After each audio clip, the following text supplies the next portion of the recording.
Hello, I'm Quinn, 30 years old, and I thought Christmas was supposed to be about trust until my family turned it into a heist. It started at my parents' house in suburban Knoxville, Tennessee, where the air smelled of pine and cinnamon, and the lights twinkled like nothing could go wrong. I'd driven 2 hours from my apartment downtown to join them for the annual Adler Christmas party, a tradition I'd never skipped, even when I wanted to. I'm a project coordinator, good at organizing chaos, bad at saying no, and I'd been saving $15,000 to start my own consulting gig. That night, I didn't know I'd leave with nothing but a gut punch and a fake smile. The house was a glow of red and green, strings of bulbs draped over the porch, a fat tree crammed into the living room corner, shedding needles onto a faded rug. My mom, Diane, 55, flitted around in a Santa apron, her hair teased high like she was auditioning for a holiday ad. She'd always been the loud one, the kind who'd guilt you into eating seconds while complaining she couldn't pay the electric bill.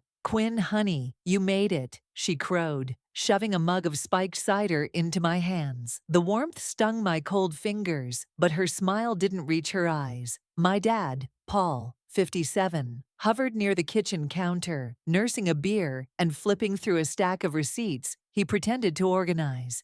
He'd been a quiet accountant until retirement last year, always letting Diane steer the ship while he nodded along.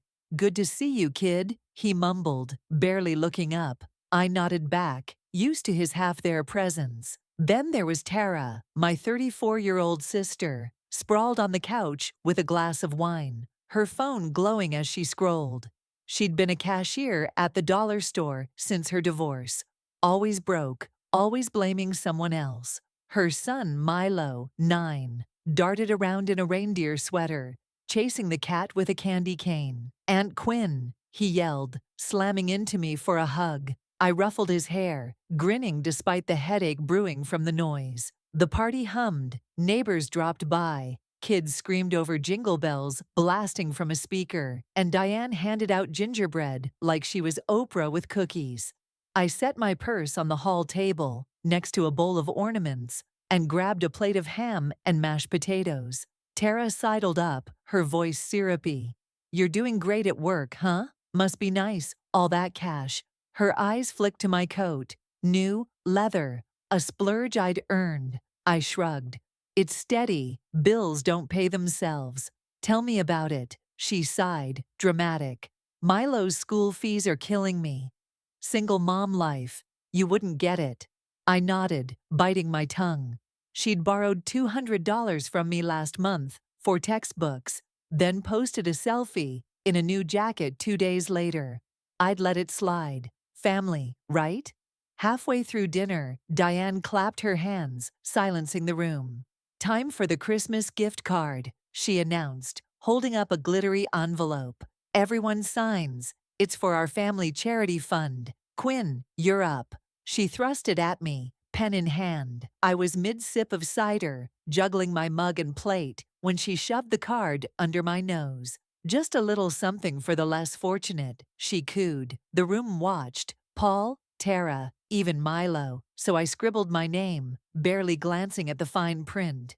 "Good girl," Diane said, snatching it back with a wink. The night blurred on. Carols, a burnt pie, Milo begging for a $10 Santa tip. I handed it over, too tired to argue. By 10 p.m., I hugged them goodbye, grabbed my purse, and drove home through the foggy Knoxville streets, the glow of their lights fading in my rear view. I crashed into bed, still smelling ham and smoke, thinking I'd survived another Adler Christmas. 3 days later, December 28th, I was on my couch, laptop open, sipping coffee that had gone cold. I'd been tracking my savings, $15,000, my ticket out of cubicle life, since depositing a bonus last week. I logged into my bank app, expecting the usual. Instead, $120. I blinked, refreshed, $120. My heart slammed into my ribs. Yesterday, it was $15,120. $15,000 plus interest. Now 3 transfers, $5,000, $6,000, $4,000. had gutted it, all stamped December 26th, the day after Christmas. No, I whispered, scrolling the details. The transfers went to a loan account, not mine, but linked to my name. I clicked further. Quinn Adler, co-signer, $15,000 personal loan. Originated from a Knoxville IP address I knew too well. My parents' house. My hands shook as I grabbed my phone, dialing Diane. It rang twice. "Quinn, sweetie, what's wrong?" Her voice was sugar, too calm. "My savings," I said, throat tight. 15 grand, gone. What did you do? A pause, then a huff. "Oh, that. It's family money, honey. We needed it." "Family money," I snapped. "It's mine. I saved it." Paul's voice cut in. He'd picked up the extension. "You're overreacting, kid. We're in a bind." "A bind?" I laughed, sharp and bitter. "You stole from me," Tara chimed in, shrill. "Milo's school costs a fortune, Quinn. You don't have kids, you wouldn't get it." I gripped the phone, knuckles white. "That gift card, what was it?" Diane's tone hardened. "A loan form. You signed it. We needed cash, bills, Tara's rent, Milo's stuff. You owe us for all we've done." "Owe you," my voice cracked. "I didn't agree to this." "Your family," Paul said, flat. "That's how it works." I hung up, breath shallow, staring at the screen. $120. That's what they'd left me, $120, and a lie wrapped in Christmas glitter. I opened my purse, found my copy of the gift card, buried under receipts, a folded paper I'd ignored. I unfolded it. Personal loan agreement, $15,000. My signature scrawled at the bottom, Diane's name as primary borrower. The date, December 25th. They'd planned it. My phone buzzed. Milo's voice, small. "Aunt Quinn, don't be mad. Mom said it's for Grandma's medicine." A lie. He'd been coached. I'd heard Tara in the background. "Say it, Milo." I stood, pacing my tiny living room. The walls closing in. This wasn't a mistake. It was a heist. My trust, my future, snatched under twinkling lights. I'd been the good daughter, the reliable sister, the one who never said no, and they'd turned my signature into a weapon. I grabbed my laptop, emailed my bank. Fraud alert, unauthorized loan. Then I texted Marco, my coworker. "Family stole my savings. What do I do?" His reply was instant. "Sue them, now." The room was silent, except for the hum of my fridge. I stared at the loan form, my name in black ink, their betrayal in every line. "You don't get to do this," I whispered, voice steadying. "Not to me." I dialed Elena, my friend from a legal aid clinic, leaving a voicemail. "I need a lawyer. My family's gone too far." Then I sat, coffee forgotten, and let the truth sink in. Christmas was over, and so was their free ride. 2 days after Christmas, I sat at my kitchen table, laptop open, the $120 balance glaring back at me. My savings, $15,000, years of late nights and skipped lunches, gone. Thanks to a gift card my mom Diane had turned into a $15,000 loan. Her words echoed, "It's family money." I wasn't buying it anymore. I needed proof this wasn't a one-off. I logged into my bank archives, hands trembling. There it was, $200 to Paul last June. Labeled car repair. He'd bought a flat screen. I'd seen it at Thanksgiving. Another $500 to Tara in March. School supplies. Her Instagram showed a spa day captioned, "Self-Care Sunday." My stomach twisted. I dug deeper. Emails from 2 years ago. Diane begging, "Just $300, Quinn. Tara's behind on rent." I'd sent it. No questions. A week later, Tara's new boots were all over Facebook. Then the big one, a $5,000 loan notice from 2022. My name as co-signer, Diane as borrower. I'd never signed it. My signature was a photocopy, sloppy and tilted. The bank had called once. Diane swore she'd handle it. She hadn't. Interest had piled up, unpaid, tainting my credit. I'd been their ATM for years, and I'd let it happen. My phone buzzed, Milo's voice, shaky. "Aunt Quinn, Mom says Grandma's sick. Can you send money? Tara's whisper cut through. Louder, Milo. I hung up, bile rising. They'd coached him, a 9-year-old, to lie for them. I called Marco, my coworker, voice tight. They've been stealing from me forever. What now? Sue them, he said, blunt. Lock your accounts first, then get a lawyer. They're leeches, not family. I froze, then nodded to myself. He was right. I changed every password, bank, email, everything. Fingers flying. Then I opened the loan form from Christmas, scanning it line by line. Diane's name, my forged signature, a Knoxville notary stamp, dated December 25th. They'd notarized it while I ate their damn pie. Elena picked up on the second ring. Quinn? What's the emergency? My family stole $15,000, I said, flat. Forged my name on a loan. It's not the first time. She didn't hesitate. Bring everything. Statements, emails, that form. We've got a case. Fraud, forgery, maybe more. I grabbed a box, stuffing it with printouts, bank records, screenshots, the fake gift card. My phone lit up. Diane. Quinn, stop this nonsense. You're ruining us. I let it ring out. Then Tara. Milo's crying because of you. Voicemail. I deleted it. Hands steady now. Paul texted. Talk to us, kid. We can fix this. Too late. I'd fixed enough for them. I met Elena at her office that afternoon. A cramped room downtown, papers stacked high.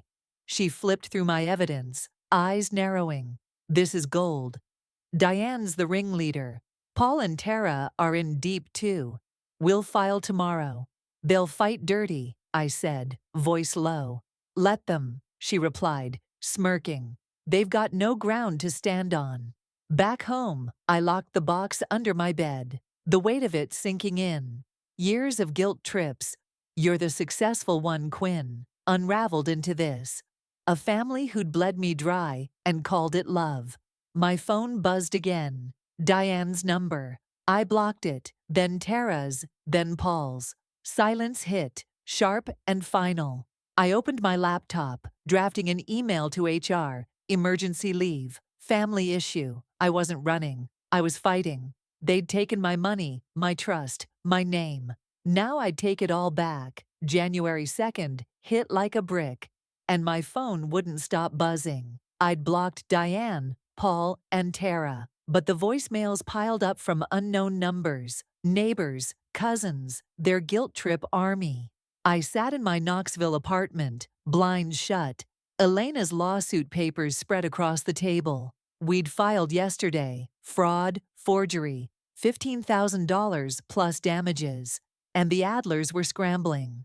My laptop chimed. An email from Mrs. Carter, 2 houses down from my parents. Quinn, how could you sue your own mother? Diane's heartbroken. I deleted it. Then my inbox flooded. Ungrateful. Selfish. You're tearing them apart. Diane had weaponized the neighborhood, painting me as the villain. I slammed the lid shut, chest tight. The doorbell rang, sharp and insistent. I peered through the peephole. Milo, shivering in a thin jacket, Tara's car idling at the curb. I opened the door, and he threw his arms around me, sobbing. Aunt Quinn, don't hate Mom. She's sorry. She said you're mad 'cause I asked for money. His eyes were red, rehearsed. Milo, I said, kneeling. Did she tell you to say that? He nodded, sniffling.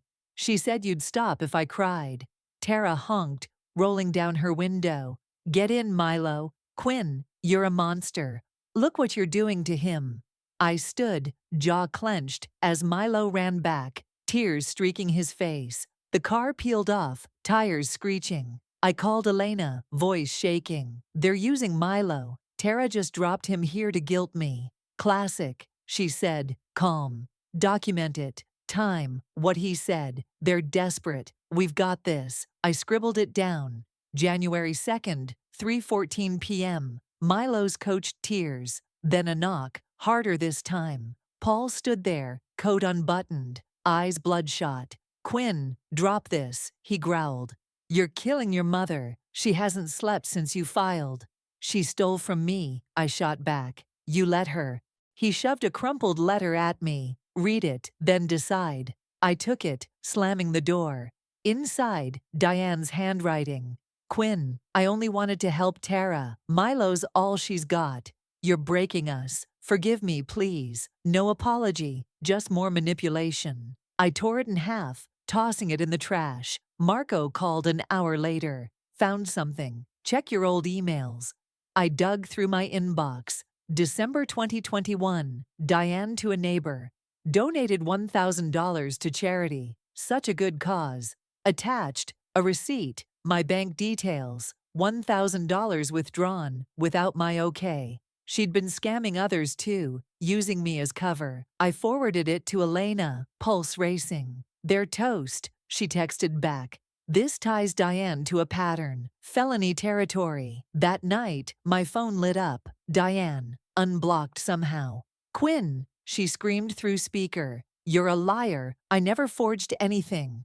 Drop this, or I'll tell everyone you're crazy. I hung up, heart pounding, and blocked her again. Then Tara's text. Milo's sick now. Your fault. Happy. A photo. Milo in bed, pale. A lie I didn't buy. I paced, the walls humming with tension. The lawsuit wasn't just money now. It was war. Paul's plea, Milo's tears, Diane's threats. They were clawing at me, testing my spine. I almost called Elena to pull back, fingers hovering over the phone. Then I saw the trashed letter, Diane's fake sobs in ink, and my resolve hardened. The next morning, January 3rd, I met Elena at her office. She slid a file across, new evidence from the bank. Diane's notary was a friend, busted for fraud before. This seals it, she said. They're cornered. Good, I replied, cold. Let them squirm. As I left, a text from an unknown number. You'll regret this, Quinn. Families forever. I didn't flinch. They'd made it a fight. I'd make it a reckoning. January 15th, 1 year after their Christmas heist, I stood outside the Knoxville courthouse, wind biting my face. Inside, Diane, Paul, and Tara waited. My family, my thieves, about to face the gavel for stealing $15,000 through a forged loan. Elena squeezed my arm. Ready? I nodded, steel in my spine. This wasn't just about money anymore, it was blood. The courtroom smelled of polish and tension, packed with neighbors craning their necks. Diane sat at the defense table, mascara streaked, clutching a tissue like a prop. Paul stared at the floor, tie crooked, while Tara glared at me, lips tight, Milo nowhere in sight. The judge, a gray-haired woman with sharp eyes, banged her gavel. Adler versus Adler, let's begin. Elena stood, voice cutting the air. Diane Adler forged Quinn Adler's signature on a $15,000 loan, disguised as a Christmas gift card. She's done it before. $5,000 in 2022, plus smaller thefts dating back years. She slapped down evidence, bank records, the fake form, Diane's notarized fraud with her shady friend. This is systematic deceit. Diane's lawyer, a sweaty guy in a cheap suit, fumbled. It was a misunderstanding. Family helping family. Diane sobbed louder, a performance for the gallery. I only wanted to save Tara's home. Milo's all we have. Tara nodded, tears welling. Perfectly timed. I gripped the bench, nails digging in. Then Milo's voice piped up. He was here, slipped in late, sitting behind Tara. Aunt Quinn, stop. Mom didn't mean it. Heads turned. Whispers erupted. Tara yanked him close, hissing. Good boy, loud enough for me to hear. My stomach lurched. He was still her puppet. The judge snapped. Silence that child or remove him. Tara's eyes darted, but Milo stayed, sniffling. Elena didn't flinch. Exhibit C, recordings of Tara, coaching Milo to lie, December 28th. She played it. Say grandma's sick, Milo. Tara's voice, cold and clear. The room gasped. Diane's sobs faltered.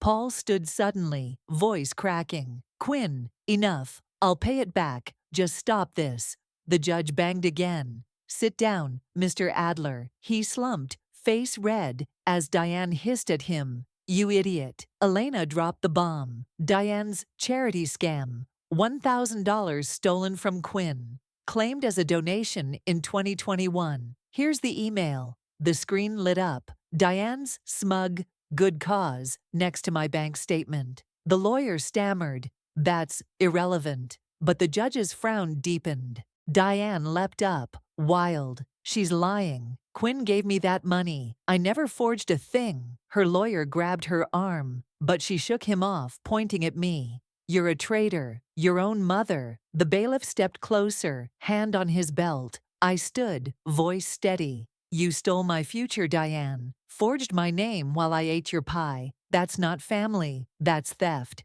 The room hushed. Her eyes widened, caught. Tara lunged next, venomous. "You're heartless. Milo's sick because of you." She waved a photo. Milo pale in bed, time-stamped yesterday. I'd seen that trick before. Makeup and bad lighting. Elena countered. "Objection. Fabricated evidence. Tara's Instagram shows Milo at the mall that day." The judge nodded. Tara's face crumpled. The gallery buzzed, neighbors shifting, whispers turning hostile. Mrs. Carter stood, shouting, "Diane, you said Quinn donated that $1,000. Diane spun, snarling, "Shut up, Linda."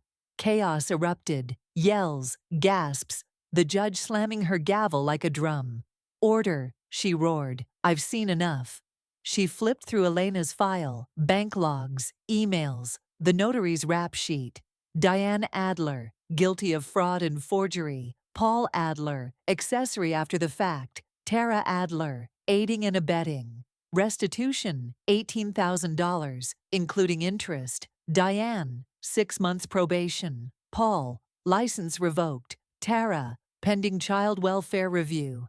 Diane collapsed, wailing, "No, Quinn, you can't do this." Paul grabbed her, muttering, "We're done."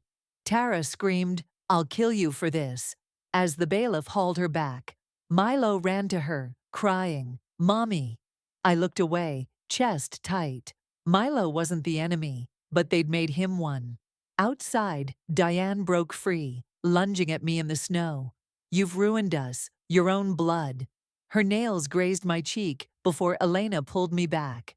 Paul dragged Diane off, sobbing, "Let it go." Tara stood by their car, spitting, "You're dead to us." Milo peeked from the window, face blank. Elena handed me the ruling, $18,000, theirs to pay. "They're broke," she said. "Good luck collecting." I touched my scratched cheek, blood on my fingers. "I don't care, it's over." That night, my phone lit up. Diane's plea, "Drop the damages, we're family." I deleted it. Then Tara's text, "Milo hates you now. Happy?" I blocked her. Paul's last call went to voicemail. "Quinn, I'm sorry." Then static. I trashed it too.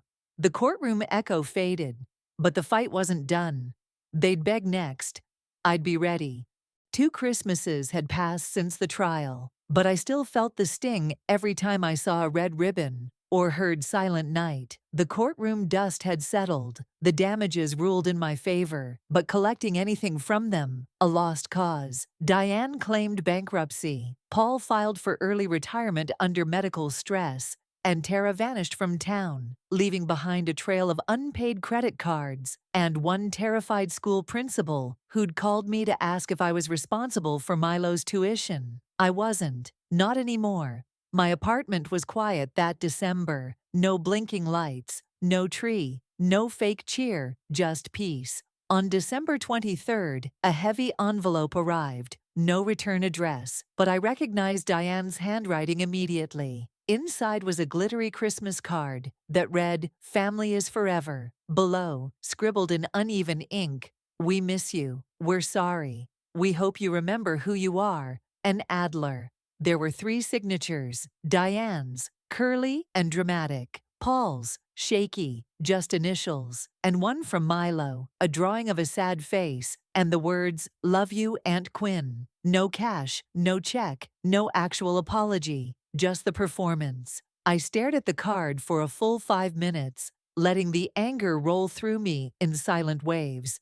2 years ago, I would have driven over. I would have cried and forgiven. But not now. I'd paid a price too high.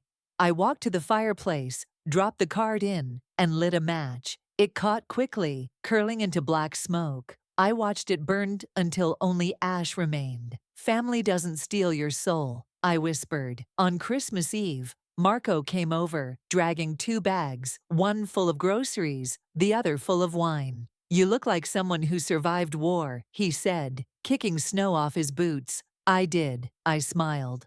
We set the table. Elena joined us an hour later, arms full of homemade cookies. We laughed, drank, and played board games until 1 a.m. The kind of celebration that didn't need nostalgia or ornaments, just truth. That night, I journaled. I didn't win money. I won my name back. I didn't lose a family. I cleared the space to build a real one. In January, I used the partial payment I had received, $4,000 from Diane's frozen account, to start a small freelance agency. Clients trickled in. By July, I'd hired 2 part-timers. By the next Christmas, we were in a real office downtown, with real lights, real laughter. Then, one afternoon, I got a call from a blocked number. Against better judgment, I answered. Quinn, it's Paul. I froze. I just wanted you to know, Diane's sick. Real sick this time. Liver failure. She's asking for you. I let the silence stretch. I'm not calling to ask for money, he added. Just, if you wanted to say goodbye. I didn't respond. I hung up. I didn't go. The guilt tried to claw back in, but I held the line. I hadn't abandoned them. They'd betrayed me. I'd survived. That was enough. On Christmas Eve, year 3, I stood beside a small pine tree in my apartment, surrounded by friends,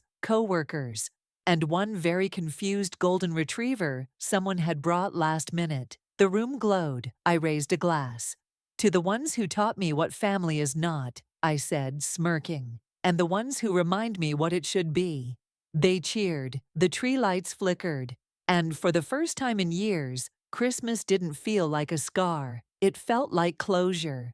3 years after I burned that Christmas card, I stood behind a podium at a small business conference in Nashville. My company, Adler Strategies, was now worth over $100,000, with a full-time team and a waiting list of clients. Funny how something built from betrayal could grow into strength. I adjusted the mic. The room went quiet. My family stole $15,000 from me, I began. On Christmas, they forged my signature and used my trust like a weapon. And for a long time, I thought that made me weak. I paused, breathing in. But the truth is, what they took didn't break me. It built me. Scattered applause. I looked around. Marco was near the back, nodding proudly. Elena sat beside him, arms crossed like a satisfied coach. I didn't just win a lawsuit, I continued. I won the right to choose who gets to call me family. Blood isn't a free pass to betrayal, and forgiveness isn't a currency for silence. The applause came louder this time. Afterward, a woman approached me in tears. My sister did something similar, she said. I thought I was the only one. I shook her hand. You're not, and you don't owe them your peace. That night, I returned home to my apartment, now renovated, brighter, warmer, a real home. On the counter sat a plain envelope. No name, no stamp, just the words, "Help us, please." Inside, a letter. We lost the house. Milo lives with friends. Diane's dying. You're all we have left. Please, help us. Dad. I sat with it for a long time. Then, calmly, I tore it in half. And then again, and again, until the pieces were too small to read, too meaningless to carry. I dropped them in the trash, turned on the tree lights, and opened a bottle of wine. Marco and Elena arrived 20 minutes later, arms full of food and stories. We laughed, ate, and danced to old Christmas songs that didn't hurt anymore. At midnight, I stepped out onto the balcony. Snow drifted in lazy spirals under the lamplight. Below, the city buzzed, alive, forgiving, forward. I held my glass high. To the family we choose, I whispered, and walked back inside toward the only kind of love that never steals. If this story resonated with you, don't just keep it to yourself. Hit that like button, subscribe for more powerful stories, and let me know your thoughts in the comments. Your voice matters, and I read every single one. Thanks for watching, and I'll see you in the next one.